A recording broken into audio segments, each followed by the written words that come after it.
Entire time. I'ma sue the shit out of you. Entire time. I'ma sue the shit out of you. Good, please do. Get in line. Yeah. Get in line.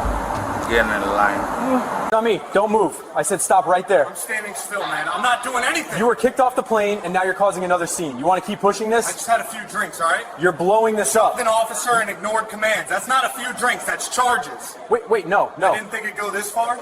The cabin door was still open when the shouting began, slurred words slicing through recycled air, a plastic cup rolling under a seat as turbulence hadn't even started yet. At 7:42 p.m., Gate C-17, a regional jet bound for Denver, became a pressure chamber of alcohol, authority, and humiliation. Phones came out.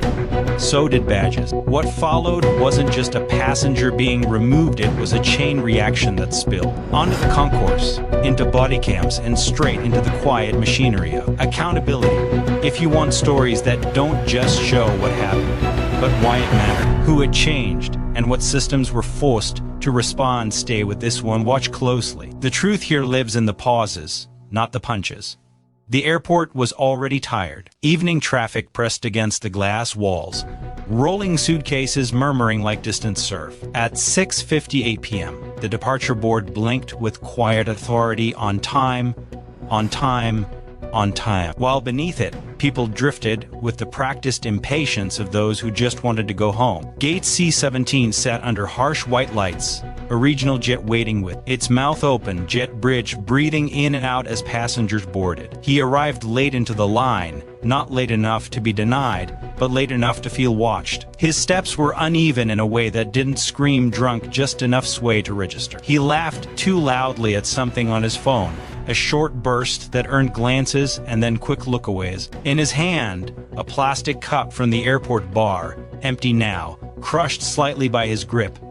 The bartender had already cut him off. That decision, made 10 minutes earlier under company alcohol service guidelines, never made it to the gate. The boarding pass scanned green, a sound that usually meant relief.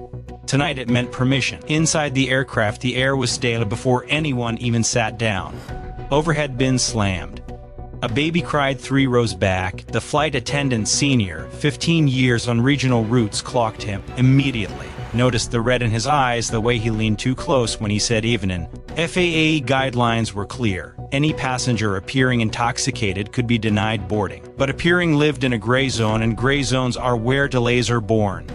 She hesitated. Everyone does. He took his seat halfway down the cabin aisle, bag jammed under the seat with more force than necessary. When another passenger asked him to stand so they could reach the window seat, he didn't hear it the first time. The second time, he smiled, slow and crooked, and said, "Relax.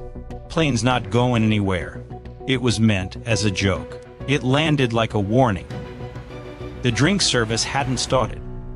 It wouldn't, but he asked anyway, pressing the call button twice, then again. When the flight attendant leaned in, voice low, calm, trained, he cut her off. "I already paid for drinks out there," he said, nodding toward the terminal like it was leverage. "Don't see why that stops now." She explained policy. Alcohol service discretion. Captain's authority. Her words were steady, but her eyes flicked once toward the cockpit door, a silent check-in. She smelled it then, not strong, not obvious. Enough. Across the aisle, a man in a wrinkled suit shifted uneasy. Someone behind raised a phone halfway, then lowered it.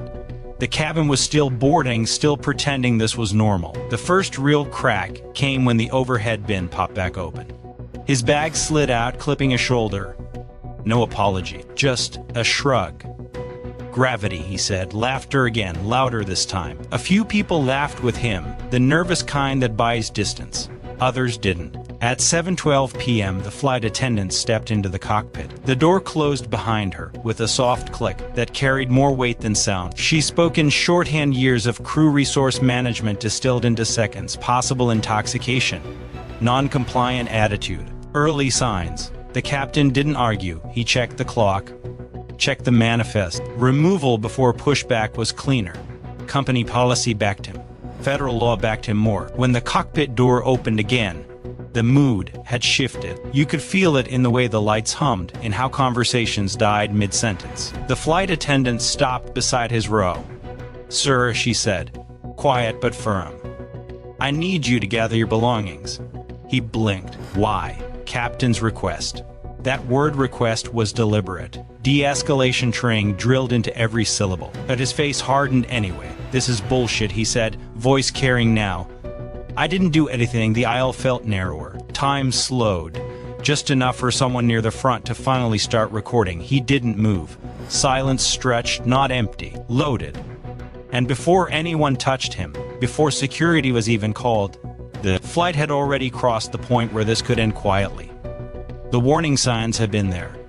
Everyone had seen them. No one had stopped the boarding pass from turning green-eyed. The aisle became a corridor of eyes. No one spoke at first, not him, not the crew, not the passengers who suddenly understood they were witnesses whether they wanted to be or not. The flight attendant stood still, hands folded at her waist, posture straight. From years of drills that taught calm as a form of authority. She waited. That pause wasn't weakness.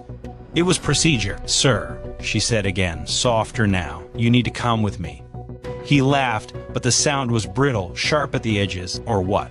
He asked. Not loud, just loud enough. Behind the cockpit door, the captain had already made the call. At 7:14 p.m., per airline operations manual, local airport, police were notified of a non-compliant passenger prior to departure. No emergency code, no rush. This wasn't a crisis yet. It was a variable that needed to be removed before it contaminated the rest of the system. 2 minutes felt like 10. The engines were still silent. The jet bridge still attached. That mattered. Once the door closed, everything became federal. Everyone in the cabin knew it, even if they didn't know why. The flight attendant tried once more. We're not debating this, she said.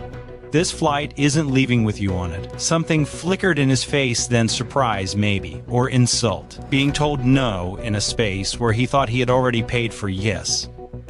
You can't just kick me off, he said louder now. I got rights. A man across the aisle muttered, just get off, dude. He shot him a look that shut the comment down instantly. The cockpit door opened. The captain stepped out, not aggressive, not rushed, gray hair, calm eyes, authority without volume. Sir, he said, standing just far enough away to keep space between them. I'm the captain of this aircraft. I'm denying you transport tonight. The words were specific.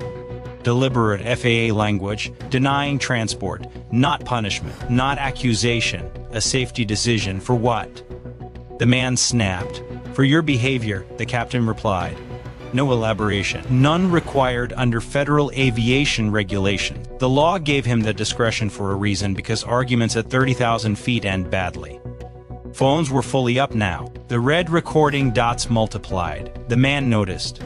Straightened, squared his shoulders like this, was suddenly a stage he could still win. This is harassment, he said, pointing vaguely around the cabin. Everyone sees this. The captain didn't rise to it. Gather your belongings, he said again. Or law enforcement will assist you. That did it. I'm not going anywhere, the man said, sitting back hard into his seat. Arms crossed. A choice. The flight attendant stepped back. Training took over. Distance, witnesses, documentation. At 7:18 p.m., airport police were requested to board via the jet bridge. The engine stayed off. The clock kept moving. When the officers arrived, they didn't rush. 2 of them. Dark uniforms, body cameras already rolling, lenses catching the tight geometry of the cabin. They paused at the front, assessed, then moved with purpose but not urgency. This was still salvageable if compliance came now. Sir, the first officer said, you've been asked to leave the aircraft. The man looked up at him, jaw tight. Make me. A sentence that changes everything. The officers exchanged a glance. Not angry, not surprised. Just confirmation. Once law enforcement is involved, refusal stops being stubbornness and starts becoming an offense. All right, the second officer said calmly, here's what's going to happen. You're going to stand up, you're going to take your bag, and you're going to walk off this plane, and if I don't, then we walk you off. The cabin was silent now. Even the baby had stopped crying. The air felt heavier, like pressure building before a storm. For a moment, just one, it looked like he might comply. His hands twitched. His foot shifted. Then he shook his head. No. The officers stepped closer. And with that single word, the removal stopped being symbolic. It became physical. The moment his shoes hit the jet bridge, the performance changed. Inside the aircraft, he had an audience that could not respond. Out here, under fluorescent lights and concrete ceilings, he had space, and space gave his anger room to grow. The jet bridge narrowed the sound of his voice, turned it sharp, metallic. Every word bounced back at him. "I didn't touch anyone," he kept saying, louder each time, as if volume could rewrite. The body cam footage already recording his removal at 7:26 p.m. His bag dragged behind him, one wheel screaming against the floor. One officer walked ahead, another just behind his shoulder, hands open, visible. No rush, no grips yet. Still procedural. They reached the end of the jet bridge where the terminal air felt colder, less forgiving. Travelers slowed. Some stopped entirely. Phones came up again instinctively. This wasn't their flight anymore. It was a scene. "Sir, keep walking," the lead officer said. He stopped. That was the second choice. "I want your badge number," he said, spinning halfway around, finger raised. His balance wavered just slightly. "Enough, you'll get it later," the officer replied. "Calm, right now, you need to move." "I'm not resisting," the man said, even as his feet stayed planted. "I'm just asking questions. The law doesn't work that way. Airport property is a controlled space. Under state statute and federal aviation security rules, failure to comply with a lawful order inside a sterile area isn't a debate, it's an escalation." The officers adjusted their positions without touching him. A trained containment arc. They weren't trying to dominate him. They were trying to prevent what comes next. But alcohol doesn't respect containment. He took a step back instead of forward, bumped into one of them. Then shoved, not hard, not calculated, but real, enough to justify the shift. "Hands behind your back," the second officer said, tone firm now. The man laughed again. That same brittle laugh. "You're not arresting me for this." The officer didn't answer. He reached. Everything happened fast after that. Not chaotic efficient. A wrist turned. A shoulder guided forward. The man shouted as if pain came first, not resistance. His voice echoed off the concourse walls, drawing a small crowd that didn't know the beginning but would certainly film the middle. "Stop resisting," the officer said. Clear. Loud. For the cameras as much as for the man. "I'm not resisting." He yelled, twisting anyway, body refusing to align with commands. The third officer arrived from security, radio crackling at his shoulder. Timestamps mattered now. Witnesses mattered. Every movement was measured, taught in academy mats and scenario rooms. The goal wasn't punishment. It was control. They brought him to the ground, not slammed, guided, knees bent. One officer controlled the upper body, another the legs. The floor was cold through his shirt. The smell of disinfectant mixed with sweat and old coffee. His face pressed sideways, cheek against tile. "Hands behind your back," the command came again. This time, he complied. The cuffs clicked closed at 7:31 p.m. A sound that carries finality no matter where you hear it. Silence followed, not complete, but stunned. The crowd held its breath. Someone whispered, "Damn." Someone else turned their camera off. As they lifted him, his fight drained out all at once, replaced by something quieter. Confusion, maybe. Or the first edge of realization. "I didn't think it'd go like this," he muttered, not to anyone in particular. One officer checked the cuffs. Another read him his status, not Miranda yet. Detention pending charges. Disorderly conduct. Interference with public duties. Potential federal referral, if the airline pursued it. Back at gate C-17, the aircraft door closed, the jet bridge pulled away. Engine started. The flight left without him. And as he was led toward the holding area, away from the crowd and the noise, the real consequences were just beginning to surface. Slowly, inevitably, like bruises, you don't feel until the adrenaline fades that the holding room didn't look like a jail cell. That was the point. It was small, windowless, painted a neutral off-white, meant to calm rather than intimidate. A metal bench bolted to the floor.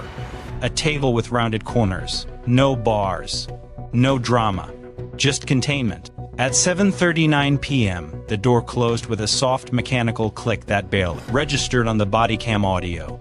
But everything after it sounded louder by contrast. Breathing. Fabric shifting. A radio murmuring codes too routine to feel urgent. They sat him down, cuffs still on, hands resting awkwardly in his lap. One officer stood near the door. Another leaned against the wall, arms loose, posture non-threatening but alert. This was the phase most people never see online, the quiet aftermath, where the adrenaline drains and whatever's underneath finally has room to surface. He stared at the floor. A minute passed. Maybe two.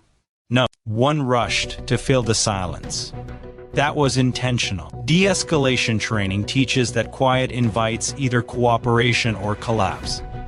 Sometimes both. You want to tell me what happened back there? The officer asked finally, not accusatory, not soft, just open. He shrugged, shoulders heavy now. I had a few drinks, he said.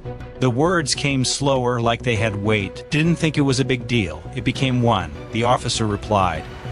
The man nodded, eyes still down. They embarrassed me. There it was, not anger, not ideology, humiliation. The most volatile accelerant in public spaces. The officer didn't argue the feeling. Feelings aren't illegal, actions are. You were given multiple lawful orders, he said. You refused them. I was asking questions, the man said weakly. And when we gave you instructions, silence again, longer this time. On the body cam, the clock ticked forward. Every second mattered. Statements would be logged, reports written. Airline representatives would review footage under internal safety management systems. The captain would file an incident report with the FAA as required for any disruptive passenger event prior to departure. The system was already moving without him. Another officer entered with paperwork. Charges were read plainly. Disorderly conduct under state statute. Interference with a public servant. Potential trespass warning from the airport authority. The words stacked up, clinical and impersonal. They didn't sound like punishment. They sounded like math. He swallowed. Hard. Am I going to jail? He asked. Not tonight, the officer said. If you cooperate. That word again, cooperate. The door wasn't fully closed yet, not metaphorically. They uncuffed one hand so he could sign the citation, then the other. His signature shook, not from fear exactly. From the crash, the sudden drop after thinking you were still in control. What about my flight? He asked, almost childlike. The officer shook his head. That flight's gone. A pause. Then quieter, and the airline's likely going to ban you. That landed harder than the charges. Airlines don't argue. They just decide. Under federal authority, they don't need to explain. He leaned back against the wall, eyes closing. For a moment, he looked smaller, not defeated, just awake. Outside the room, supervisors reviewed body cam clips. Not for drama, for compliance. Every grab, every command, every second of silence. In airport policing, oversight is built in. Because mistakes here ripple outward, lawsuits, federal reviews, policy changes. Inside, the man finally spoke again. I didn't mean to cause all this. The officer met his eyes. Intent doesn't stop consequences. They processed him, issued the citation, and escorted him out a side exit away from the main terminal. No crowd, no cameras, just the cold night air, and the low hum of airport operations continuing like nothing had happened. But something had, because incidents like this don't end when the door closes. They echo into policy meetings, training updates, and internal memos that never make headlines. And the system, slow as it is, had already begun asking what could have been stopped. Sooner that morning changed everything. By daylight, the airport looked harmless again, glass polished, floor gleaming, the smell of coffee replacing last night's disinfectant. Planes came and went on schedule, families hugged, business travelers checked watches. No trace of the rupture remained, except in reports, inboxes, and one man's bloodstream finally clearing. He woke up on a friend's couch with a headache that felt earned. His phone lay face down on the coffee table, vibrating intermittently. Notifications stacked on top of each other, missed calls, messages, alerts he didn't yet have the courage to open. Somewhere between the jet bridge and now, his name had become searchable. The citation sat folded in his jacket pocket like a receipt he couldn't return. Disorderly conduct. Interference. Court. Date listed in small, unforgiving print. Not jail, not ruin, but a record. Enough to follow him. When he finally opened his phone, the video was already there. A clip cropped tight, starting late, of course it did. No boarding pass. No warning signs. Just raised voices, hands on his arms, the floor rushing up. Comments filled the screen faster than he could read them. Some defended him. Most didn't. The internet doesn't do nuance. It does outcomes. At 10:13 a.m., the airline's email arrived. Polite, brief, final. Effective immediately, he was banned from future travel pending review. No timeline. No appeal process listed. Under federal authority and company policy, disruptive passengers don't get negotiation, they get risk management. He stared at the message longer than anything else. Across town, in a conference room with no windows, the same incident played on a larger screen. Airline safety managers reviewed the footage frame by frame. This wasn't punishment, it was compliance. FAA guidelines require carriers to assess alcohol-related disruptions, especially those that escalate prior to departure. Notes were taken, language adjusted. A recommendation surfaced quietly: earlier intervention at the gate. Better communication between bar staff and airline personnel, not revolutionary, necessary. At the airport police department, supervisors completed their review as well. Body cam footage synced with radio logs, timestamps matched. Commands were clear. Use of force fell within training parameters. The case would hold. No disciplinary action required. Still, a reminder was issued: language matters. Even when compliance fails, training is never finished. This is how systems respond, not with emotion, but with paperwork. A week later, in a municipal courtroom that smelled faintly of old wood and sanitizer, he stood when his name was called. Sober, quiet, smaller again. The judge listened without looking at him much. These cases blur together after a while. He pleaded no contest, a fine, mandatory alcohol awareness course, community service hours logged into a system that tracks compliance down to the minute. Justice didn't feel like victory. It felt administrative. Outside, he apologized to no one in particular. A statement posted, then deleted, then reposted with edits meant to sound sincere without sounding guilty. The comments didn't soften. Apologies rarely do once damage has already traveled. What stayed with him wasn't the cuffs. It was the moment on the jet bridge when he could have walked forward and didn't, when pride felt lighter than consequence, when humiliation outweighed reason. For the officers, it became another file closed, another scenario cited in training. Passenger removal, alcohol-related pre-departure. For the flight crew, it reinforced a truth they already knew but hated exercising: that safety decisions are often thankless and public and misunderstood. For the airline, it nudged policy 1 inch closer to prevention instead of reaction. And for the passengers who filmed, watched, whispered, and flew on without him, it became a story they'd tell once or twice before it faded into the background noise of travel. But systems don't forget the way people do. Months later, updated guidance circulated internally. Gate agents empowered to delay boarding for visible intoxication without fear of performance penalties.